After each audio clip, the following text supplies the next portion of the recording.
Um, well, thank you very much for letting me join you, even in this sort of remote and surreal way today. It's been really interesting to get to know some of the work that's coming out of this community. As Michael mentioned, my own work is mostly around the legal and sociological implications of new technologies. And one of the areas in which I've been doing a lot of work recently is around the relationship between security and privacy and different forms of vulnerability. So sometimes that's socioeconomic vulnerability. But in the context of this work, I've been really interested in vulnerabilities that arise in social relationships and particularly intimate relationships. So I've been studying privacy and intimacy for probably like six-ish years now in some form or another. And the work I want to talk with you about today arises from an article that came out just a couple of months ago, like right at the beginning of the pandemic, a paper I wrote with Bruce Schneier that was kind of trying to pull together a bunch of work that I and others have done about different forms of intimate threat and trying to see if we could maybe start to understand privacy threats in intimate context as sort of a class of threats and to articulate some design implications of them. So kind of trying to learn lessons from a bunch of really interesting empirical work that other folks have done. So that's what I want to talk with you about today. So kind of the initial, I guess, concern that we had that motivated us to write the paper is that oftentimes I think when we talk about when the information security community and when the general public thinks about privacy and security threat, we've tended to focus on a set of attackers that is by now somewhat canonical, right? So we think about adverse governments, we think about companies that may not have great practices or have our best interests at heart. We think about like the shadowy hacker figure, but like, we don't necessarily know who that person is. We think about people who are trying to perpetuate fraud on us and take our money. But a threat that we don't talk about nearly as much, and which I think is inarguably much more widespread and affects people much more commonly, are intimate threats. And when I say intimate threats, I mean privacy violations that occur in the context of intimate relationships, which can include things like romantic relationships, sexual relationships, familial relationships, parents taking care of minor children, people taking care of elderly relatives. I'll talk through some of these contexts. And it's not a coincidence, perhaps, that we haven't paid as much attention to these threats. And these are also the threats that sort of undeniably affect marginalized people the most viscerally, right? So the sorts of privacy threats that we're talking about disproportionately impact women and children and people with physical and cognitive disabilities and the elderly and people who are generally less powerful in these relationships. So just one kind of example of this, what we sort of have seen as this oversight. There's this really wonderful researcher named Julia Slepska, who's at Oxford, and she did this really great meta-analysis last year of 40 different papers that analyzed smart home security. And across these 40 papers, these academics had identified 29 different threat actors that people who are designing security systems for smart homes should think about, in 100 different types of threats, 100 different like threat vectors, but not one of them was a domestic abuser, right? Which feels like potentially an oversight, right? That isn't one of the threats that's being considered. So maybe part of the reason we haven't tended to consider these is that they might strike us as so mundane, right? And I sort of mean that in two ways. One is that a good deal of these threats take place in the context of abusive relationships. So there's some numbers up here that the sources for these numbers come out of our paper, and I can point you to them if you're interested. It's become much, much more common for people who are survivors of abusive relationships, of intimate partner violence, to have, for there to be a technological dimension of the abuse. So in one study recently, 85% of shelters that serve survivors of intimate partner violence had worked with at least one survivor who'd been stalked via GPS. And there are lots and lots of other statistics I could have given you about other technologies that are commonly used in the course of IPV. But then some instances of intimate privacy invasion are not so nefarious as intimate partner abuse. They include things like half of parents in a recent Pew survey saying that they routinely check their teenage children's browsing histories and social media profiles. About a third of participants in another survey admitted that they've looked through another person's phone without authorization. So I expect that, probably, I don't know you people very well, but I would expect that many, many people on this Zoom call have either so the subject to intimate privacy invasion, have perhaps perpetuated intimate privacy invasion, have certainly witnessed intimate privacy invasion. These things happen so often that, again, we may not even think a threat might not even seem like the right word for them. But because they are common, that doesn't mean that they're not important, right? And it doesn't mean that they're not complicated. In fact, one of the reasons we got really interested in studying intimate threat is because a lot of the assumptions that we typically make about privacy and security, and a lot of the assumptions we make about what are effective mitigation strategies, really are either ineffective or actually sometimes counterproductive in the context of intimate threat. So we thought that they were a really interesting area in which to sort of study what some of those assumptions are. And actually, like, it's a very technically challenging area because of some of its unique properties. So what I thought I would talk about today, first, I'll just kind of give you a tour through some of the contexts in which intimate threats likely arise. Then I'll explain kind of, so there are these 4 common features that, sorry, there's like a whole construction project going on in this building right now. I'm sorry if this is distracting. I'll talk a little bit about some of the common features of these threats, and then I'll talk through some implications for design of these systems. So first of all, actually, before I talk about some examples of intimate threats, why is it that people monitor those with whom they're intimate, those who are in their families or with whom they have close relationships? So I alluded to some of these motivations that include things like abuse, the desire for control, sometimes revenge when a relationship goes sour, or blackmail. And I'm not intending to give those short shrift because they're not important, but I think they're like a little bit easier to conceptualize because they're closer to sort of a bad actor, the bad actor paradigm that we are maybe more commonly thinking about in the context of privacy and security threat. But then there's also just this huge range of much more banal and benign motivations, right? So household management, it may be the case that, back when people used to leave their homes, if my partner is commuting and we have an evening plan and I want to know when my partner will be arriving home, I check their location, right, to figure out when they're on their way home, quite possibly with that person's full knowledge. Cultural expectation, right, in certain cultural traditions, it's much more common to have fuller visibility into what some people in your household are doing, particularly women. Safety and security, so I may share information about myself, like about my location, for example, with a person in my family out of a desire to ensure my safety if I'm walking somewhere at night or something like that. And concomitantly, I may want to monitor my child if my child goes out into the world via, say, location tracking on their phone. This ties closely to fear and anxiety, some of which is, I think, inarguably legitimate, but some of which is also cultivated. So in one study that I did with my colleague Luke Stark, we looked at the marketing rhetorics around a lot of surveillance technologies that are marketed to consumers, and they almost to a product really work hard to cultivate the idea of internal and external threat, right? You need to monitor your baby's breathing because you don't know when they might stop breathing, and you need to monitor your elderly relative out in the world because you don't know when they're going to fall, or you don't know when someone's going to abuse them, right? Like, these are legitimate fears, but they're definitely exacerbated through marketing. You might, monitor to establish trust, to communicate intimacy. Some of my students actually have told me that when they enter into relationships with one another, like, one common thing they'll do is start location sharing with the other person in the relationship. And if one person doesn't want to do that, it's like seen as kind of like questionable, like, why don't you want to tell me where you are all the time? We might do it as a component of a duty of care. So we have not made it easy for people to care for their loved ones and also provide economically for their families, as you may have noticed recently.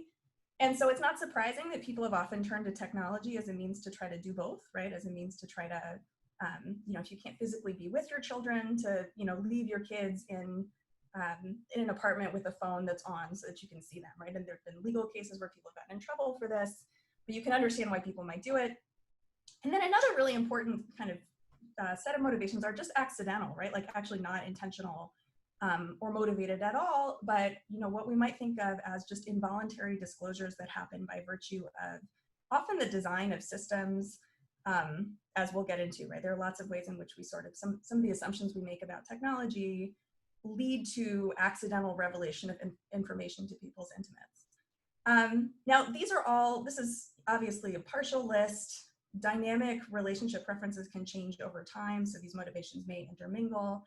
They're all blurry lines. I don't mean to suggest these are like good. I don't have a normative perspective on this. I'm not saying these are good or bad, or you're a good or bad person if you do or don't use a baby monitor. Like, that's not my interest in passing judgment on this, but it's worth noting, right, that there's an interesting continuum between some of the motivations that we might all think of as, you know, not only not harmful, but pro-social, right? Things that we want people to be monitoring about one another, and things that we would all object to, right? There's a lot of like there's a very blurry line between watching out for someone, watching over someone, and watching them. Yeah, so that's important across, I think, all of these contexts. So I alluded already to abuse. I won't go into a bunch of detail about this, but it's important to note that not only, again, is abuse via technological, that uses technological vectors to help facilitate abuse quite common and increasingly common, but that a lot of tools that are sold, for monitoring one's intimates in what we might think of as an acceptable way, like something like a child tracker or an employee tracker, are they're basically repurposed often from things that we might think of as objectionable. In a paper that I wrote about this, we call these dual use apps, right? So oftentimes one of the reasons it's been difficult to monitor, to regulate things like stalkerware or spyware that you would install on a partner's device, you know, surreptitiously. One of the reasons it's been difficult to get a handle on that market is because it's very easy for those companies to then just rebrand, like put the thing in a different box and say like, okay, well now it's a child tracker, right? It's technically the same thing. It's notable that it takes like almost no technical skill for the user to install this, right? And then we have gathered some evidence, which is in some of the work that we've done, that that the manufacturers of these devices are complicit in the fact that these are being used for this sort of off-label abusive use. So we've done some analysis of what search terms lead to what products coming up, right? So this is old. I think Google has changed this now, but for a while, if you typed into the Google Play Store track cheating boyfriend, you would get a whole bunch of ads for parental monitoring tools delivered to you. In one of these papers that we wrote, we contacted the customer service lines for, I think it was 11 different parental trackers, and we pretended to be a person who wanted to monitor their husband. And of the 11 companies that we contacted, I want to say it was 8, although it's in the paper. I think 8 of them either gave us instructions for how to do it, or just, you know, didn't object to it. I think 2 of them didn't respond, and one of them said like, maybe you shouldn't do that. So they certainly know that that's happening. I'm not going to read this to you, but this is from an interview study we did with survivors at an IPV shelter in New York City that gives you a sense for sort of the range of abusive behaviors that technology facilitates. So things like posting on a partner's social media as them, or posting incriminating information, or sending that to people who are in their lives. A lot of confusion about how this works, right? So like in the second paragraph, this person says their abuser was uploading text messages from the person's iPhone to another Apple device. It just automatically goes. I don't even really know how it worked. It was through iCloud, which is very conceivable. There's a lot more detail in some of this work about kind of what many different capabilities abusers will use to try to propagate abuse this way. But then another arena other than abuse in which we see this happening a lot, you may have noticed that like every couple of years, you'll see some news story in which like there'll be some public figure who has been cheating on their partner, usually on their wife, and that the wife will have found out about it because the partner's text messages like synced to that person's iPad, right? So this happened a couple of times recently, like it most recently that I remember happened to the governor of Alabama, right? He was writing to his paramour, sending these goopy messages, and he didn't realize that the whole time they're going to his wife's iPad because, right, like if you have an iCloud account, right, it's by default, it's syncing those messages between your devices. And we all kind of like laugh when this happens, right? I think, you know, the tenor in the media tends to be like, well, he sure had it coming, and like, maybe you shouldn't cheat on your wife, and also you should learn how to use computers. But I find that really confusing, right? Because as a privacy community, we should be agnostic as to what content of the information is that people want to protect. It's clear that this disclosure is happening involuntarily, and there are just lots and lots of examples, particularly with the iMessage syncing, where we see people not realizing that their private information is being transmitted. I will go through these pretty quickly, but this comes up a lot with minor children, from infants all the way to teenagers. At the younger end of the spectrum, it tends to be more biometric monitoring and video monitoring, so things like baby monitors that you would put in a baby's room. I use those, like those are very common. And then as teens get, or as kids get more mobile, it's more likely to become location tracking and then communication tracking, right, to try and see what your kid is up to online. And I should note it goes back and it goes the other way too. Sometimes minor children, particularly those who are more technically savvy than their parents, will be able to monitor their parents if they want to. And then also adult children who have elderly parents, we've done a few studies where we've looked at surveillance of elderly parents, both in nursing homes and who are, they call it aging in place, people who want to remain in a private home. And oftentimes a condition of that is that their child will put in like a video system or some other monitoring system that will let them know if they fall or if there's some other problem. I initially came across this actually because in some of my other work I studied truck drivers, and in looking at some of the technology that's used to surveil truck drivers, I was finding, you can see on the right here, that some of those technologies are also used, like they're used for heavy equipment tracking and asset tracking, but also senior tracking, right? So you just attach it to your grandma instead of to your assets, I guess. You know, people do this obviously for peace of mind because they're concerned about, you know, health threats. In the nursing home context, oftentimes the motivation is potential abuse by nursing home staff. So there've been some really terrible, of course, cases in which people who are residents in nursing homes are neglected or abused by staff. And that has led to more desire to oftentimes to put cameras in their rooms to try and protect against this. It's super controversial, right? And in some of our work, we try and unpack some of the privacy implications of this. More than half of residents of nursing homes in the US have dementia, are not cognitively able to consent to monitoring. And so the person who often is their legal representative for purposes of consent is their adult child.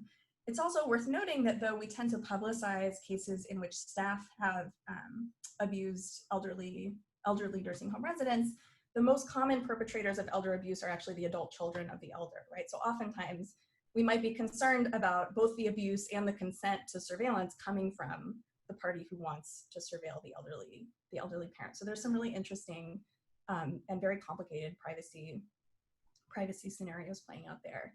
And then lots of other situations that I won't get into, caregivers, people who deliver intimate care in the home or of dependents, both use and are subject to intimate monitoring, or can also serve as sort of a justification for intimate monitoring, again, because we might be concerned about whether that person is doing a good job or is potentially neglecting to give adequate care. Friendships, roommate relationships, all kinds of other different intimate relationships, this can feature in those relationships. So if we were to look at these threats as sort of a class of problem, what are some features that characterize them? So again, we note 4 in the paper.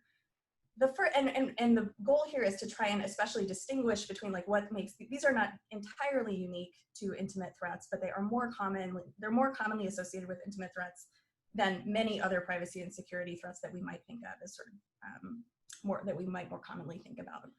So the first of these is that attackers' motivations are very likely to be quite different in the intimate context. They can include beneficent motivations, as I've discussed, and they tend to be more closely tied to emotion. So though financial motivations may certainly come into play, perhaps occasionally political motivations come into play, much more commonly they're emotional, and they're very strong emotional motivations, right? They can include things like very strong desire for ensuring a loved one's safety, taking care of somebody, and then of course at the other end of the spectrum, a desire for control that can be abusive. But because they're so strongly, because they're sort of what we may think of as you know, not the typical motivations we think about in security, kind of a rational cost-benefit analysis of whether an attack is worth it is probably going to fail in the context of intimate threats, right? People may just be like much more motivated than we might think they would to access an intimate's data. The second feature is copresence, right? So oftentimes we don't necessarily think about attackers and victims necessarily occupying the same physical space. But in intimate context, we do, right? Like people live with their intimates, they spend a lot of time around them, right? They have access to the same devices, right? They may share a desktop computer. I leave my phone on the coffee table and then my kid walks by and picks it up or like peeks over at the notifications, right? Those things happen to people all the time. Being co-present with people facilitates a lot of visibility, and we'll talk about why that's important, and access to a device, right? So it becomes much easier for me to actually physically access a device that it might otherwise. And that can reduce the effectiveness of some authentication strategies that we commonly use, particularly things like two-factor, right? Where the idea is that probably the person doesn't have access to both your phone and your computer, or your fingerprint or your retina and your password, right? But those things like are much weaker when people are co-present. And it also is important because it increases the ways in which a victim of privacy invasion can be vulnerable. So in most contexts, right, we tell people, you know, if somebody has access to your bank account, I think someone could just fall down outside. If someone has access to your bank account, right, cut up your credit card, change your password, like just stop it, right, like stop the invasion. In the context of intimate threat, particularly in abusive situations, it may be in your interest not to do that, or even to indicate that you know that invasion is going on because of the risk of escalation that's created by having that person physically there. So in talking to some people who work in intimate partner violence shelters, they say, you know, what you don't want is for the person to feel that they've lost control, because then it's much more likely to become a physical or sexual abuse context. You know, it may be the digital abuse is bad, but it's not as bad as some of these other forms of abuse, right? So you have to be very thoughtful about the way you think about ameliorating some of these problems. The third feature is that these privacy invasions are embedded in these relationships that have implicit power differentials, and that often those power differentials are backed by authority. Maybe financial dependence, right? I may be financially dependent on the person who owns my phone. I may be on a common family plan with that person, right? That person is allowed to make decisions about my accounts, right? Is allowed to access my data by virtue of being a person on whom I'm dependent. Like we talked about in the nursing home scenario, right? I may have legal power of attorney to consent to things on behalf of a person whose privacy I'm invading. In the context of smart home installation, we often treat the owner of the home as kind of the decision maker, but of course there are plenty of other people who live in homes too. But they may not have authority to decide whether or not something like that is placed in the home. And then finally, attackers in the intimate context have different kinds of resources that they can bring to bear to exploit the vulnerabilities of their victims. So while these attacks are very commonly not technically sophisticated, right? Like the most sophisticated one is just off-the-shelf spyware, but most of these don't require anything like that, right? Like they're totally, you know, just based on often, you know, looking at the user interface of somebody else's device. So they're not technically complicated at all. They're very, very easy to execute, but they are very complex relationally, right? And part of that is being able to bring to bear knowledge that another attacker might not have. So if you think about things like questions, right? Secret questions about your first pet or your mother's maiden name, it's extremely likely that the person that you've been in an intimate relationship with for a long period of time will know the answers to those questions. Your first pet might also be their first pet, right? So those forms of authentication become quite problematic. And then also that knowledge provides more leverage potentially for an attacker who's interested in abuse. So there are lots of cases in some of our studies where we find, you know, try to exploit their knowledge of intimate information about someone, like their immigration status. You know, like that becomes the thing that they then advertise on social media. Revenge porn is another really good example of this, right? Having access to intimate images can be a source of leverage potentially for an attacker or fodder for blackmail. Okay, so those are the features. So what do we think people ought to do about this? It's worth noting that there are some proposals to try and regulate some of these legally. I'm not going to go into a bunch of detail about what those are, but they are somewhat, some of them I think are good ideas, but they're limited, right? Most of them have to do with stalkerware, with companies that produce this kind of most nefarious brand of intimate monitoring software. And much, like the great majority, I think, of these cases would not be affected by tighter regulation of stalkerware vendors. So a lot of this, I think, comes down to just thoughtful design. And so this is certainly not intended to be like an exhaustive roadmap, but we've tried to highlight a few implications that we think including some good examples of companies that have tried to design with intimate privacy invasion in mind. And I won't take you through this, but this is from the paper. We try and like map between these factors that we've identified and then these design implications. So the first one is just recognizing how, it sounds silly, but it's just recognizing that this is a balance, right? That intimate privacy invasion is not always bad or always good, right? Like there are lots of reasons we might definitely want to do it in some contexts. I don't think having a baby monitor is like reprehensible. So, but designers are put in a really interesting position, right? Well, what that means is that you have to acknowledge that some forms of intimate monitoring are legitimate, but also try and find ways to be privacy protective. And the best example I've seen of this is something that is of course now defunct, but I thought it was really smart design, which is this company called License Plus. So there's lots of teen driver monitoring apps, right? And oftentimes they will monitor like everything that is technically capable of being monitored about your teen driver, whether their seatbelt is buckled, of course their GPS location, their speed, the volume of the radio, like all kinds of information gets transmitted back to the parent. License Plus was really different in the way they approached this. So they made a design decision that parents would not be able to track GPS location. They could only track, I think, city level data.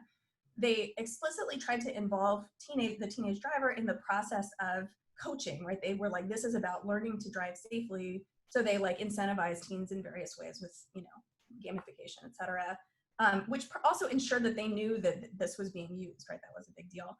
And they also finally imposed a limit on the number of hours that monitoring could occur. They were like, well, 100 hours is about long enough to learn how to drive safely. So we're going to allow a parent to use this with their teen for 100 hours and then it's done, right? And that was, I think, a way to try to acknowledge, you know, to walk this line between the legitimacy of the monitoring and being privacy protective of the teenager. Different forms of data may be differentially sensitive in the intimate context than we might think in other contexts. So, you know, we might normally think something like your bank account, I mean, these can be sensitive too, but there are some forms of data that we might think of as definitely sensitive in many contexts, like financial account numbers, your social security number, et cetera.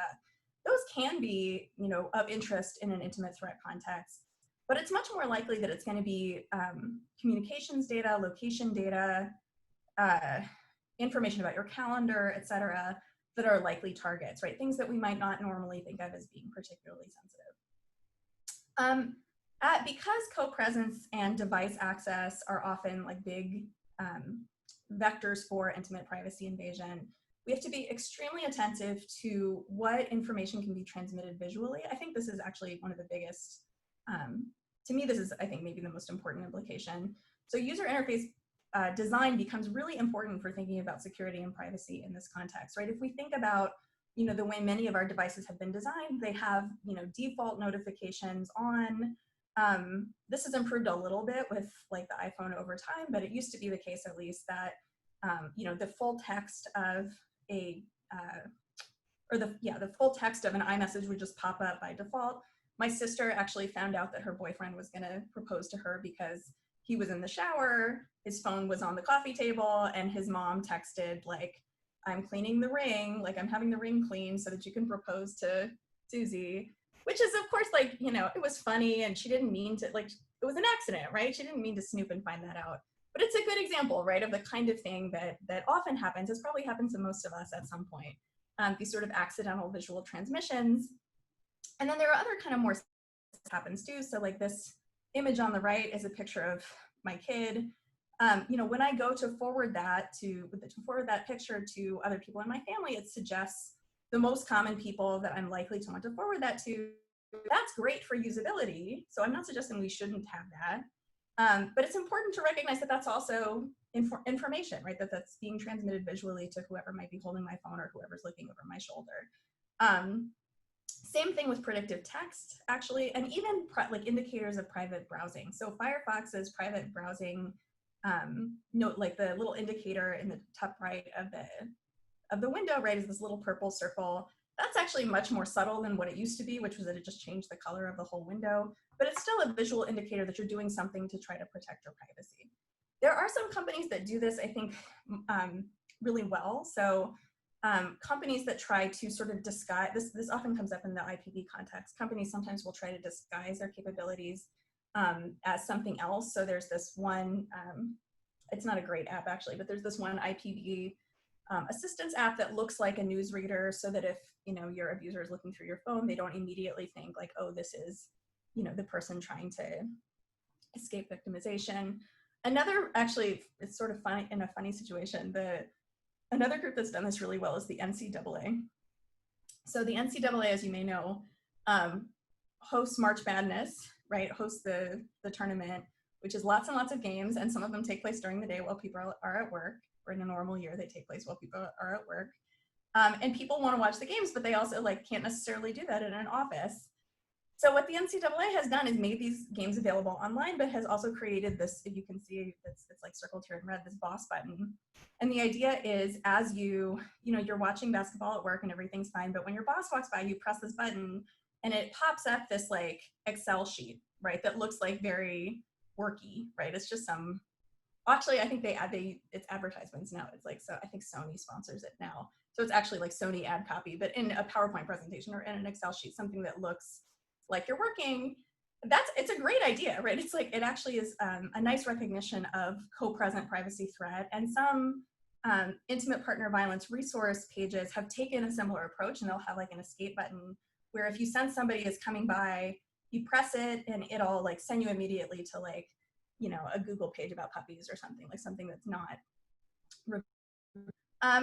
Okay. Another important implication, and I'm almost finished here, is the importance of default settings. So I think we all know that in privacy and security more generally, default setting is super important because most users are never going to change the default. So it has obvious importance for that reason. But in intimate context, default setting is important for another reason, which is that changing a default can itself create suspicion, right? So if my phone pops up the content of text messages by default and now it doesn't, right? Like that can appear suspicious, right? Like that can appear that I have something that I'm trying to hide from an intimate. Hiding location data. I thought I had a picture of this, but maybe I don't. Oh yeah, it's on the next thing. If you stop hiding location data from an iPhone, it'll pop up in your iMessage with the person you were sharing with that so-and-so has stopped sharing location data with you. Like it's a proactive notice that location data sharing has stopped. That's I think a very odd design choice, right? Because typically if you're deciding not to share location data with someone anymore, that might not be something that you necessarily to somebody's attention. So you might want to be, in designing these notifications, you might want to be thoughtful about how much of this you want to be really overtly obvious to people and how much you want it to be discreet. And you might even consider whether some sort of decoy data is appropriate to avoid what we sometimes call the blank slate problem, right? You don't want to have no data, right? Because that, again, is an indication that you might be trying to hide something, and that could cause further problems in intimate settings.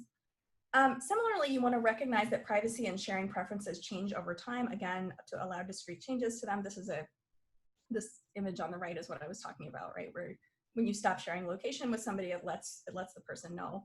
Facebook has actually done some interesting work in this respect. So on Facebook, if you change your relationship status to indicate that you've broken up with somebody, Facebook now has this suite of tools that it will use to try to actually like help you use Facebook differently as a result of the breakup. So it will do things like ask you if you want to change some of the settings to ensure that the person you broke up with can't see your posts anymore, for example, right? Or it can you can decide that you don't want to see posts from the person you broke up with anymore, things like that. And then finally, the last thing is to ensure that technology designers should not treat households as monoliths in which all the people in the household share the interests of the purchaser. Right, so there are going to be contexts where households share technology, right? Households share, account access to Netflix, or households have, smart home technology that's necessarily shared among people. But there are things that we can do potentially to ensure that we can still protect individual privacy within those households. There's been a bunch of interesting research about different potential ways to do this. Some like really basic ones. First are just providing visual or oral notice of data capture. So try to make it obvious when something is recording, right? Like have a light that comes on. It's like it's not a be all end all solution, but it can help, right, to ensure that people know that data is being captured about them. Possibly creating possibilities for subdividing accounts and allowing password protection for each one. So like Netflix, for example, does not do this. I share a Netflix account with my sister. I can see what she's watching. She can see what I'm watching. But if we use YouTube TV, we could share an account and not see each other's information, as I understand it. Thinking about common channels for information transmission, doctor's offices actually are really good at thinking about this. Like if you're having a baby and you go to the doctor, they will often ask, like, can we mail you or can we send your voicemail information about your pregnancy? Because, based on the recognition that other people are likely to have access to that information besides you. And then finally, considering some of the costs of the usability that we try to support with seamless integration. So, there are certainly reasons why we might want our iMessages syncing across devices, but there are also definitely contexts in which we don't want that, right? And trying to design in ways that acknowledge that a lot of devices are shared, or that they're not necessarily personal to the purchaser or to the account holder is another really important consideration. So all of this, just to sum up, perhaps this goes without saying, requires taking a really thoroughly socio-technical approach to understanding privacy and security, because a purely technical approach is going to miss all of this, right? It's going to miss both the motivations, the reasons why ameliorative steps often fail, and several of the vectors through which these privacy invasions can occur. So this is the paper that we wrote that lays all this out, and then I've also listed some of the work that's cited in that paper that gets at some of these more specific intimate relationships. Thank you very much.